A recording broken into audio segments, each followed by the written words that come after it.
ஐயா ஸ்டாலின் ஐயா, இப்போது அந்த 3000 வந்து பொங்கல் பரிசு வந்துச்சு. பொங்கல் பரிசு 3000 வந்துச்சு. அதுக்கப்புறம் அந்த 1000 மகளிர் காசு எங்களுக்கு வந்துக்குது. அன்னம்பேட்டு திரௌபதி அம்மன் கோயிலுக்கு வந்திருக்கு. அதுக்கு நன்றி.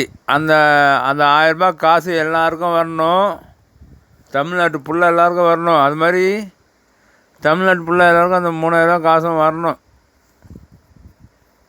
அம்புட்டு தான், வேறு ஒன்றும் இல்லை. அதுக்கப்புறம் இன்னொரு விஷயம், நீங்கள் வந்து ஒரு 2 மாதம் எலெக்ஷனுக்குதா, எலெக்ஷனுக்கு ஓகே, முதலமைச்சர் எலெக்ஷனுக்கு உங்கள் பையன் நிற்க வைங்க. நீங்கள் வந்து பிரதம மந்திரியாக நில்லுங்க, அவ்வளோதான்.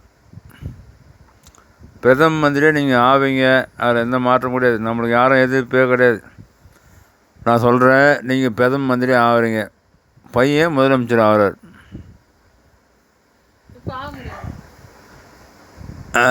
உங்களுக்கு ஹாப்பி பொங்கல், ஹாப்பி வாழ்த்துக்கள்.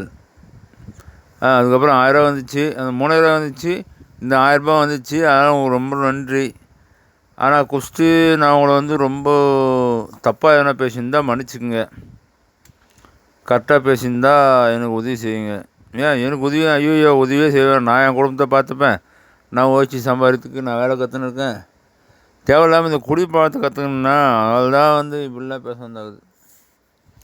இப்போ பேசுறது குடிக்காமல் பேசுகிறேன். இதுக்கு முன்னாடி தப்பாக பேசுறதுலாம் குடிச்சிட்டு பேசுறது. சரிங்களா? இதை புரிஞ்சு நடந்துக்குங்க. இது புரிஞ்சு நடந்துக்காமல் யாருன்னா கோவப்பட்டீங்கன்னா பட்டுன்னு உயிர் போயிடும். அதுதான் கோவப்பட்டு எங்கன்னா போனோம் சொல்லணும், போட்டு தரலாம் அவனும். ஏய், அவன் எப்படி நம்ம தலை திட்டுறான் அப்படின்னு சொல்லிட்டு அங்கே சொல்லிட்டு போனான். அதுதான் பாலில் போடுவான். உஷாராந்துங்க. நீங்கள் ஆசீர்வாதம் இருப்பீங்க. இப்போ 1000 அனுப்பிச்சதுக்கு நன்றி நன்றி நன்றி. ஆனால் என் பொண்டாட்டி அந்த 1000 வாங்கிறதுக்கு வரல. எனக்கு லோன் வேறு கட்டணும். அந்த ஸ்ரீராம் ஃபைனான்ஸு காரன் சரியில்லை. அதுக்கப்புறம் தினமும் வாரம் ஃபைனான்ஸ் வாங்குகிறான். அவனும் சரியில்லை. முதலமைச்சர் காசு இல்லைன்றேன், வந்து சண்டை போடுறான், மிஷின் தூக்கி போட்டுருன்றான். அதுக்கப்புறம் ஸ்ரீராம் ஃபைனான்ஸ்காரன் வந்து பொருளெல்லாம் எடுத்து போடும், வீட்டில் இருக்கிற பொருளெலாம் எடுத்து போடும் அப்படின்றான், பயன்படுத்துகிறான், மிரட்டுறான். அதெல்லாம் கொஞ்சம் பார்த்துக்குங்க. நாளைக்கு அதாவது ஒரு அறிவிப்பு விடுங்க. அறிவிப்பு விட்டால் கூட அவன் வருவான், போவான். எல்லாம் உங்கள் அப்பா பூடுக்கு பிறந்தவன் தானே. சாரிப்பா, மன்னிச்சிக்கப்பா, தப்பாக நினச்சிக்காத.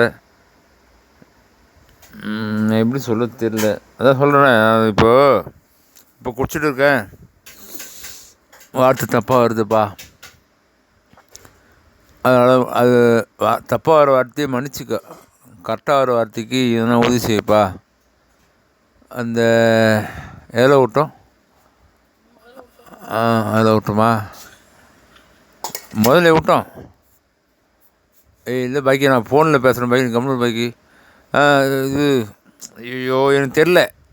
முதலமைச்சர் ஐயா முத்து, தயவு செய்து மக்களுக்காக உதவி செய்யுங்க. நீங்கள் பிரதம மந்திரி ஆக போகிறீங்க. பிரதம மந்திரி சீட்டு உங்களுக்கு தான். இப்போ அடுத்த பிரதம மந்திரி நீங்கள் தான். மோடிக்கு அப்புறம் நீங்கள் தான் வர போகிறீங்க, உட்கார போகிறீங்க. ஒழுங்காக ஆட்சி பண்ணுங்கப்பா. பக்கத்தில் இருக்காங்க எவன் தெரில, எந்த புறமுக தெரில, உங்களுக்கு தப்பாக வீடியோ எடுத்து ஒயின் ஷாப்புக்கு காசு வந்து நாங்கள் 3000 கொடுத்தாலும் 1000 கொடுத்தாலும் ஒயின் ஷாப்புக்கு வரும், அதை நாங்கள் தான் எடுத்துக்க போகிறோம், அதில் அனுப்பிச்சுன்னு சொல்லிட்டு சொன்னோம். அது எவன் தெரில, உங்கள் கட்சியில் இருக்க சொன்னாங்களா, வேறு எங்கே சொன்னாங்க தெரில. அது சொன்னவங்க குடும்பம் அழியும், அவங்க பிள்ளைக்குட்டிலாம் சாவும், அவங்க பொண்ணெல்லாம் தாலியை அறுத்துட்டு நிற்கும். அவ்வளோதான் ஐயா. இதுதான் தப்பு இல்லை. ஏன்னா விஜய் தான் சொல்ல மாட்டான், விஜய் சங்கத்தில் எதாவது சொல்ல மாட்டாங்க. அதே மாதிரி உங்கள் சங்கத்தில் யாரும் சொல்ல மாட்டாங்க. வேறு எதுவும் பாஜக கட்சின்னு சொல்லிட்டு போங்களோ. அதெல்லாம் கொஞ்சம் பார்த்துக்குங்க ஐயா, தயவு செஞ்சு. அந்த வீடியோ கரெக்டாக எடுத்து பார்த்து லிங்க் பண்ணி எங்கேருந்து வருது பார்த்து அந்த இடத்த பிடிச்சி அவங்களுக்கு வந்து நிறைய காசு கொடுங்க.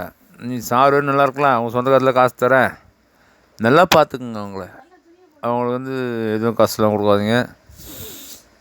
ஆசீர்வாதம் இருப்பீங்க. அதுதான்ப்பா. Good night.